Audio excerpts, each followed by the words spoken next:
Cabinet members from the Trump administration have been streaming into Michigan this week, and we have a couple in our viewing area. Political reporter Rick Albin joining us to talk about these visits. And first of all, Rick, which cabinet secretaries have been here? Well, there have been at least 3 in the state this week, including the Housing and Urban Development Secretary, Scott Turner, Energy Secretary Chris Wright, he was in Central Michigan, and Health and Human Services Secretary Robert Kennedy Jr. was in Holland this afternoon with Congressman Bill Huizenga. So it's been a pretty good group of them, and there have been others that have been in the state in the past few months. We've seen a lot of representatives from the White House or from the Trump administration in Michigan in the past 4 months, I would say. Tell us more about the purpose of these visits. It's multifaceted, it really is.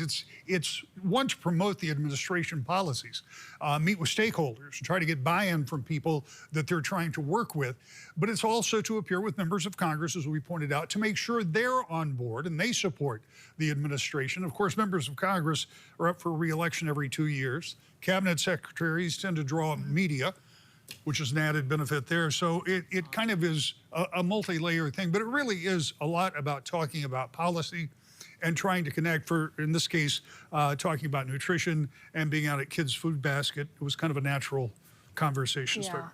But is this unusual to see, multiple secretaries coming into the state, Rick? Maybe a little bit. I mean, I think we have seen over the course of the years, we've seen dozens and dozens of cabinet secretaries.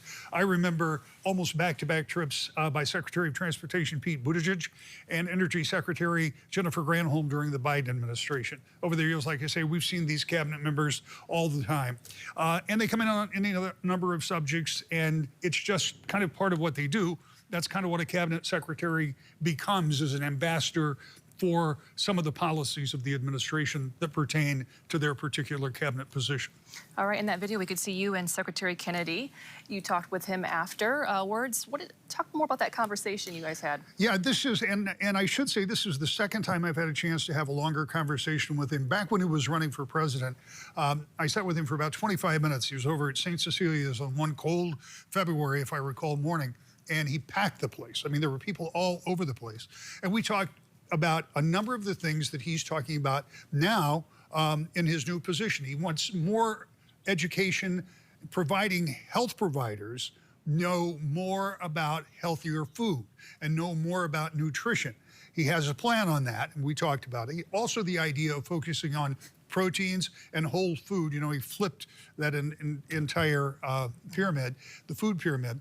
Now, he was at the Holland Kids Food Basket, as I said, and he touted what is one of the ways local and private groups can help with better nutrition for not just kids, but everyone. And you'll hear about that tonight coming at 5 o'clock. But the one thing I would say is it was very interesting to me in talking to him 2+ years later. His message is still pretty consistent as what he was talking about when he was running for president. It really is about getting people healthy.